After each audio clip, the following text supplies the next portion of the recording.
Bonjour à toutes, on se retrouve aujourd'hui pour un nouveau pas à pas où nous allons voir ensemble comment remonter une maille qui a glissé sur plusieurs rangs dans du jersey en droit.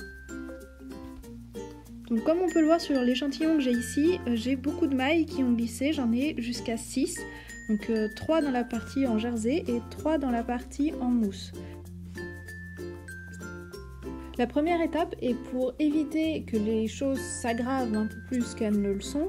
Ce que je vous conseille, c'est de mettre un marqueur amovible dans chacune des mailles qui a glissé. Ça va pouvoir ainsi les bloquer et comme ça, elles ne pourront pas glisser plus bas.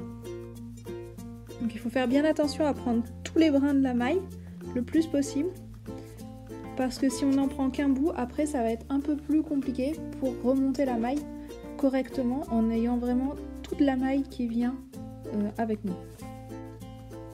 Voilà, là j'ai toutes mes mailles qui sont sécurisées et je vais pouvoir commencer à les remonter les unes après les autres. La première technique que je vais vous montrer sur le jersey en droit est de remonter les mailles uniquement avec les aiguilles. Alors pour cela, on va aller piquer avec une des aiguilles dans la maille en faisant bien attention à prendre donc tous les brins de la maille.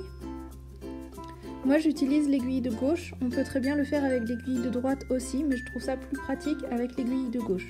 Une fois qu'on a la maille sur l'aiguille, on va utiliser les brins qui sont libres en les prenant de celui qui est le plus bas vers celui qui est le plus haut pour tricoter la maille qui est à remonter, en la passant à chaque fois par-dessus le brin qui est libre.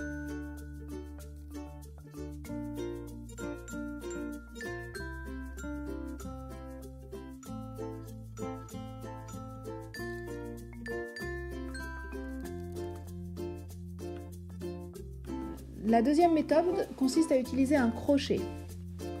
On va placer le crochet dans la maille qui a glissé et on va l'utiliser pour faire passer les différents brins libres, toujours du plus bas au plus haut, dans la maille qui a glissé et ainsi la remonter jusqu'en haut.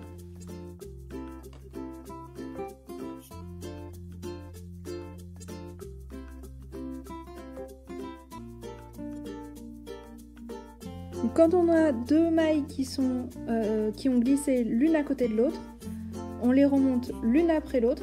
On peut les remonter les deux en même temps en utilisant la technique des aiguilles, mais je trouve qu'on a plus tendance à louper des rangs et donc à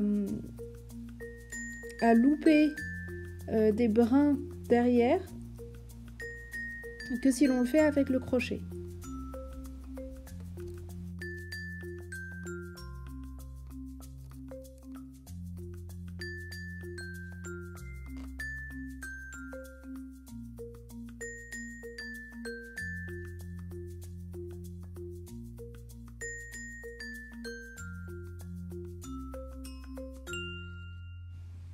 Voilà, maintenant toutes mes mailles sont remontées. On voit bien derrière que je n'ai pas de brin qui reste tout seul, c'est-à-dire que tous les brins de tous les rangs ont bien été utilisés et donc j'ai bien remonté l'intégralité de mes mailles sur l'intégralité des rangs. Le sujet du pas à pas d'aujourd'hui a été choisi par les mécènes de Tisserin Coquet sur Patreon. Si vous aussi vous souhaitez choisir ou proposer des sujets pour les prochains pas à pas, rendez-vous sur patreon.com/tisserincoquet pour découvrir tous les niveaux de mécénat. N'oubliez pas de vous abonner à la chaîne pour être prévenu lors de la publication des prochaines vidéos et bon tricot!